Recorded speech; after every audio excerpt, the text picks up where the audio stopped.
February 13th, Crime 101 hits theaters. What is it that you do? I take high-value items and make them disappear. So you're a thief. This guy's a ghost. There's no DNA. He's in and out in seconds. Your guy's untraceable. Chris Hemsworth, Mark Ruffalo, Barry Keoghan, and Halle Berry.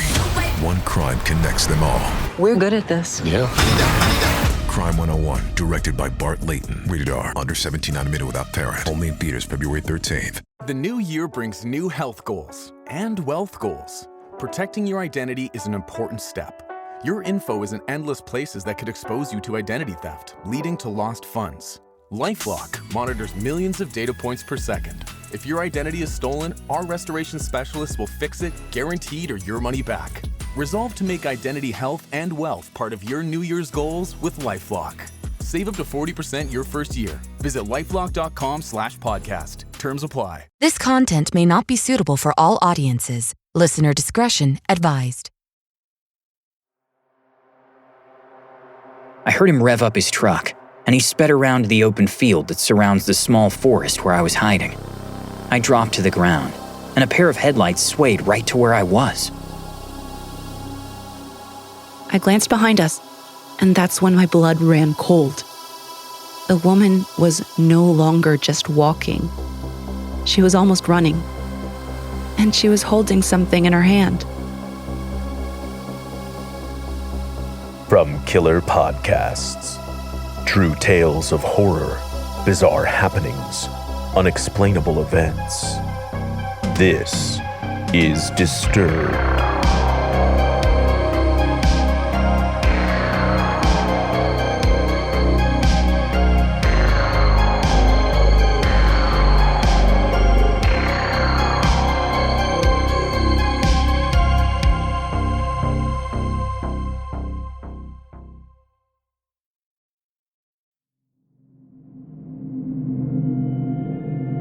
Hello, and welcome back to the show. This week, we have 4 stories that will make you shudder. So sit back, listen closely, and dive into the horror. We'll begin in a Barnes & Noble, where a student realizes she's being watched.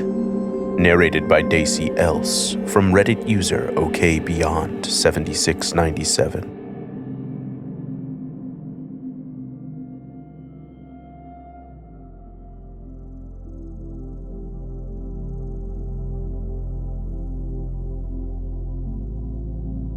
This happened back in 2012, and I was 20 at the time.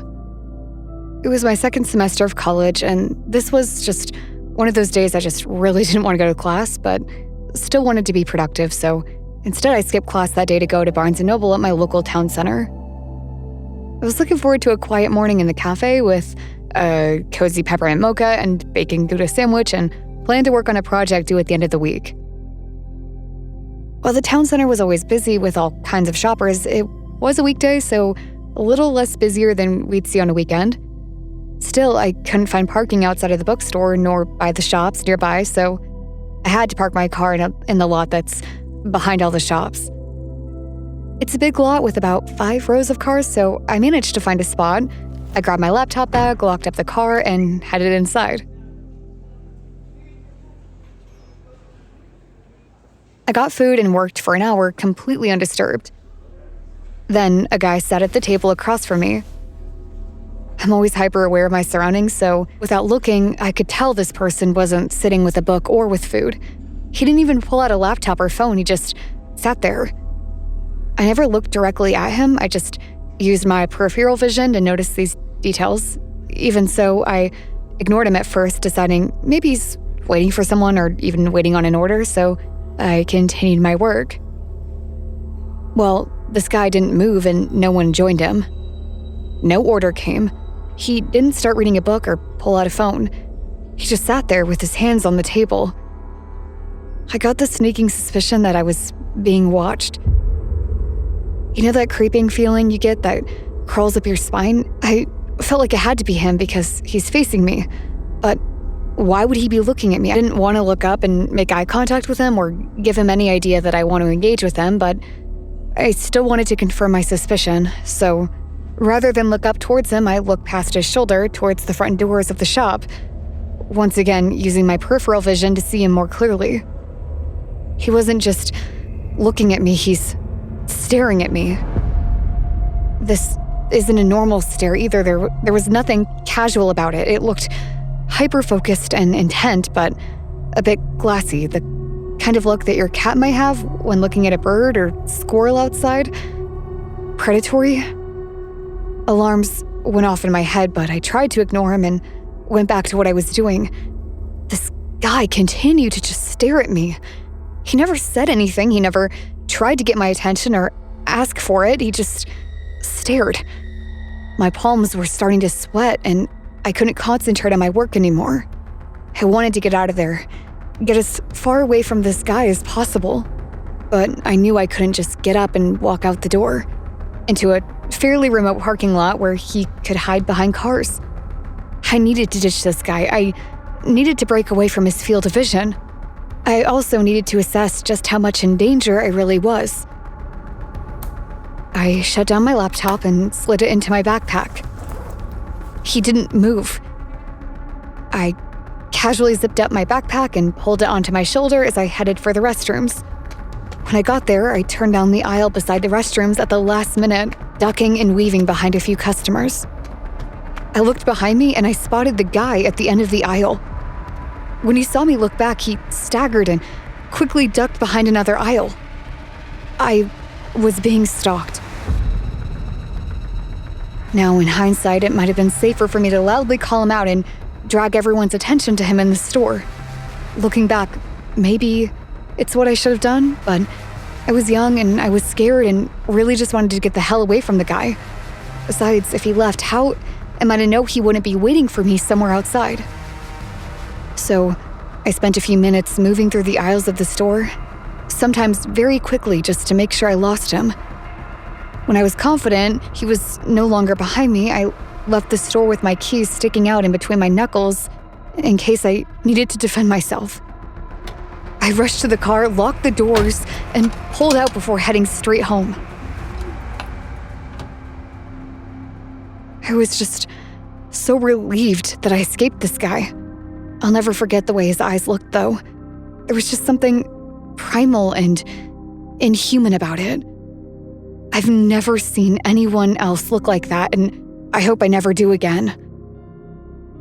When I told my boyfriend at the time about the whole thing, he told me, "That's what you get for going anywhere by yourself without me. Why didn't you even tell me you were going to the bookstore today?" This boyfriend, now ex, also made a fuss about me wearing certain clothes around his friends and has major jealousy and control issues, so in hindsight his reaction tracks, but it was shocking at the time. He wasn't just relieved I was okay and just told me it was my fault for being stupid. Exes are exes for a reason, though.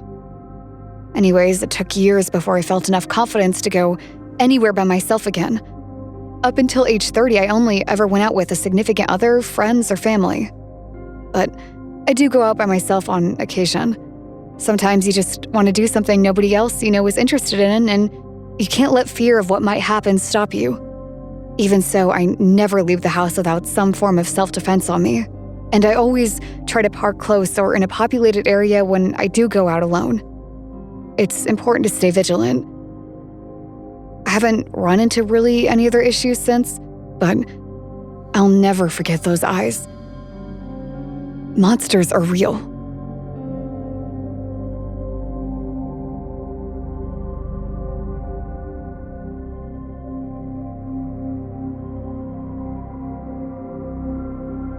Don't run away. Disturbed will return in a moment.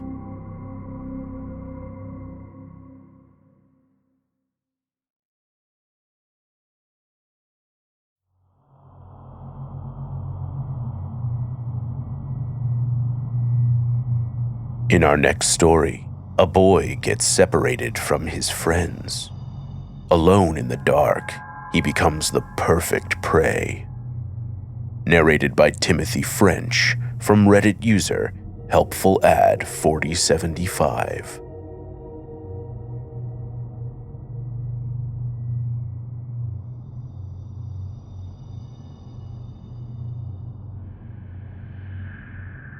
When I was 14, I decided to go ding-dong ditching with a group of friends. We found what we thought was the perfect house and did it. But we all ended up getting separated into different groups while being chased. Everyone else got caught up together except for me. I was completely alone. After escaping the people chasing us, I walked about 0.5 miles to the local gas station to meet up with my friends. We live in a semi-suburban/semi-rural area. I didn't have my phone, so I couldn't contact anyone. It was around 11:30 p.m., and I was just sitting at the gas station trying to decide what to do. Whether I should try to find my friends or just walk back to my friend's house, which would have been about a 3-mile walk. All of a sudden, a very small, old, beat-up pickup truck pulled up right next to me. Inside was an early 20s, very skinny man. He immediately started questioning me. "Who are you? Where are you from? Where are you coming from? Where are you going? Where do you live?" He asked all these very fast and kept repeating them. I can't really describe how I felt at that moment. I was full of adrenaline and extremely on edge. I was very vague with my answers. Things like, "I don't know, over there, and why does it matter?" Eventually, I looked into his truck and saw that he was holding something. I'm not 100% sure what it was, but it looked like a phone, and it seemed like he was recording. At that point, I took off sprinting toward the woods behind the gas station. I heard him rev up his truck, and he sped around the open field that surrounds the small forest where I was hiding. I dropped to the ground, and a pair of headlights swayed right to where I was. I laid there in the forest brush, deathly still. I didn't know if he could see me, so I had to just pray he couldn't and wait. I was completely exposed for what felt like forever. Finally, I couldn't take it any longer. I got up and bolted deeper into the forest, towards my friend's house. I heard the truck rev its engine one more time, but thank God I never saw it again. I ended up walking back toward my friend's house through back roads, hiding in bushes every time a car passed. Eventually, I ran into 2 of my buddies, and together we made it back safely. Honestly, I don't know if I was overreacting or handled any of that well. Was this guy trying to help me? Or was he trying to kidnap me?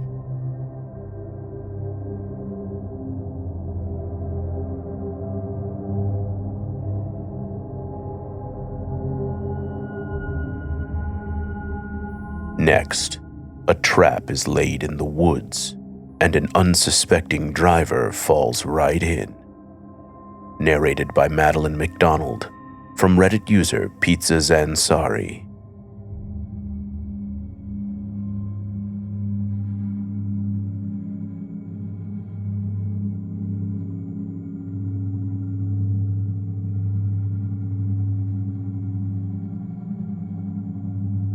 This is possibly the weirdest encounter I've ever had. It happened after a late night of films at my apartment. I had just dropped off a friend at her place and was headed back to mine. The route was usually straightforward, but this particular night, there was construction that blocked nearly every way home. I must have circled the only open roundabout about 10 times before deciding to take an exit that I knew eventually connected to my town. This exit went through an isolated and rural area, which meant my phone's network and data stopped working. I grew up not far from there and had driven through it before during the day, so I felt up to the task. This area was home to a large expanse of woodlands. I was aware these woods had developed a reputation for being dangerous after dark, initially due to drug deals, but in the last few years, due to a series of stabbings and rapes that had gone unresolved. They're still unresolved, I think. They're not the kind of woods anyone could or would want to camp overnight or spend time in, generally. Unsure of my next turn or exit, I was driving slowly on a road that ran alongside this area. I'd only been going for about a minute until something clanged against my car. I didn't hit or drive over something. No. Something struck my car while it was moving. I stopped the car immediately and pulled over to the side of the road. I debated getting out to check the damage, but I chickened out. It was past 2 a.m. The woods were dense, and horror movies had taught me enough to not be that stupid. Staying inside the car, I adjusted the side mirrors to check the damage. Luckily, I had parked under streetlights, so I could see fairly well. For my insurance, I needed to know what damage there was and potentially take a picture. Oddly, there was a screwdriver on the ground in the middle of the road, just a few feet behind my car, right where I'd heard the clang. I didn't have time to take a photo because something caught my eye on the other side of the road. In the woods. Underneath the dim yellow light of the street lamp, just a foot or so into the woods, was a man. I remember it so clearly because it was so weird to see another person at that time of night in such a rural and isolated place. He had his back to me. He was mid-height, wore a black leather jacket and dark blue jeans.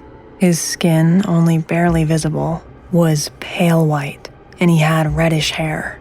Standing very upright, his hands were by his side, unclenching and clenching, but he kept his back to me the entire time. His head was positioned like he was looking straight ahead into the woods, but it just looked pitch black from where I was. There were no other cars parked or even driving by on this road. Besides this man and me in my car, the road and the rest of the woods looked empty. Before he could turn around or potentially throw anything else, I sped out of there, side mirrors all askew. When I checked my car in the morning, I did have a new scratch in the paintwork as well as a slow leak in that tire. But frankly, that had been the last thing on my mind when I got home that night.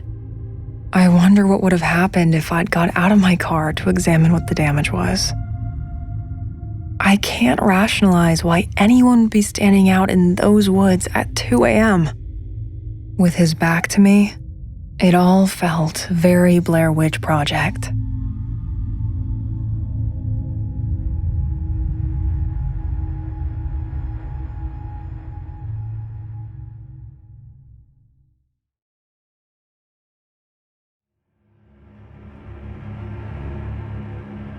Welcome back, listeners. Finally, two sisters find themselves in grave danger. Narrated by Robyn Unger from Reddit user FireEagle334.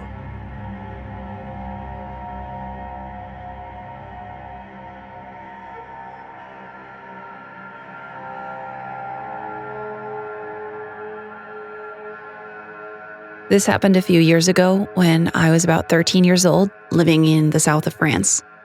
It's not the most horrific story you'll ever hear, but it still disturbs me to this day. Every afternoon after school, I would take the bus to my little sister's elementary school to pick her up. She was 9 at the time. We lived in a small, affluent village outside the city.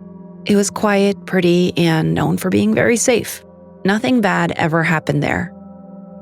Our house was on the other side of town, built on a hill. To get home, we had to walk up to the top and then take a long, steep road going downhill.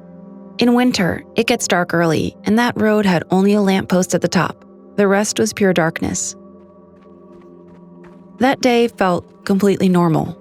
My sister and I were laughing and chatting like we always did.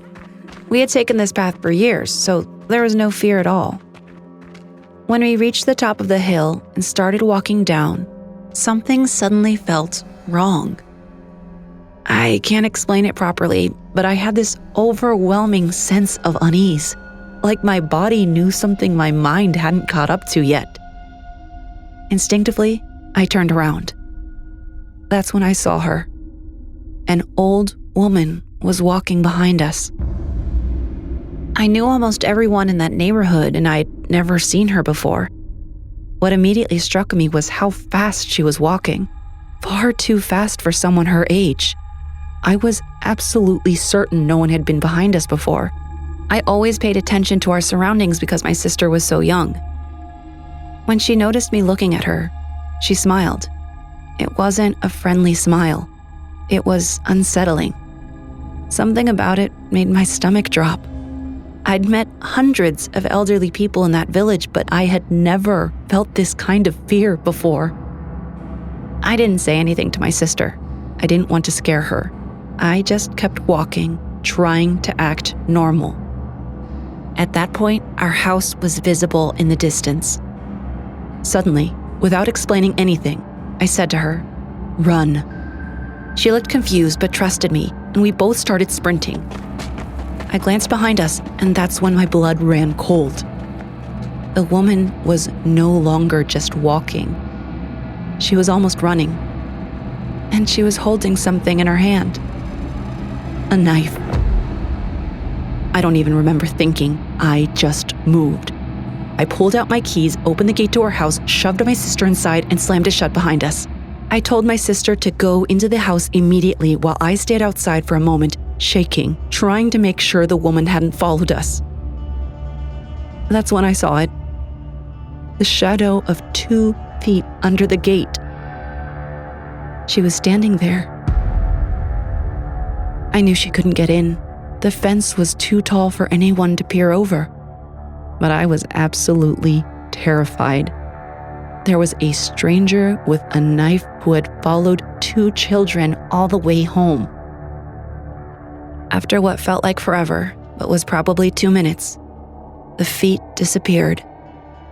She left. I never saw her again.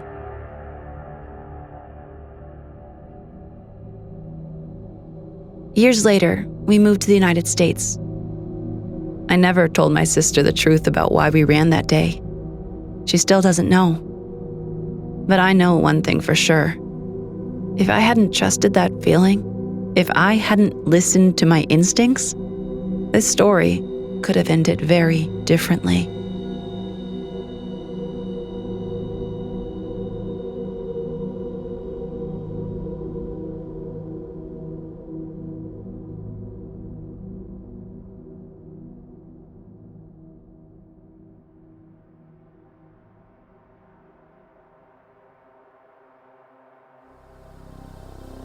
Want more Disturbed?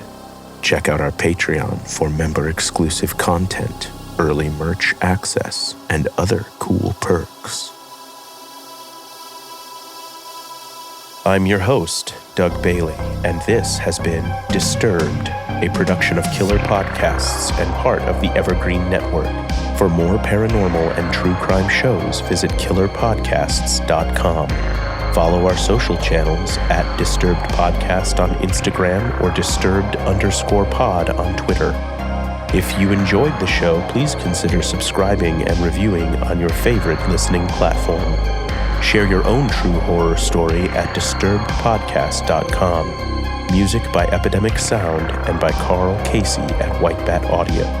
Our producer is Declan Roars. Audio engineering by Nathan Corson, Will Pritz, and Sean Rule Hoffman. Executive producer Bridget Coyne. Until next time, stay safe out there.